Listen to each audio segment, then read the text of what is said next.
Kathy came from California. She was a transplant to the East Coast when she went to Harvard Medical School, which, by the way, I think accepted maybe 4 women at the time. She made North Carolina her home. She adopted it 1,000%. To receive the reward from North Carolina is just so apt and so wonderful because of the amount of time that she spent. I mean, her life from 1969 until today is 100% concentrated on North Carolina.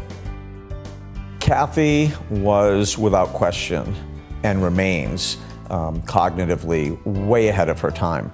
As a scientist, I think her work speaks for itself. When nobody had any idea whether retroviruses were important, whether they just existed in nature, this is long before HIV had become an epidemic. Her leadership then in trying to attack what was an awful, awful epidemic, specifically maternal to fetal transplant of the virus and cutting that out of the equation of the AIDS epidemic, was remarkable in many ways. One was scientific and intellectual. The other was that she collaborated, which was so typical of Kathy. She collaborated, being a professor at Duke, with those down the street at UNC, which many people would never do, not just because of sports, but because Duke is Duke and UNC is UNC.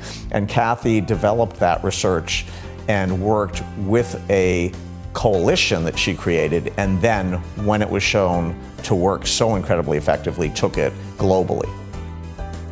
I think it's certainly fair to say that she saved, without question, millions of lives, absolutely millions of lives, and that's hard for anybody, never mind a colleague or a son or any other family member, to really think about and grasp. It's an absolute remarkable achievement, and it's been brought up to us on many occasions, and it's incredibly humbling.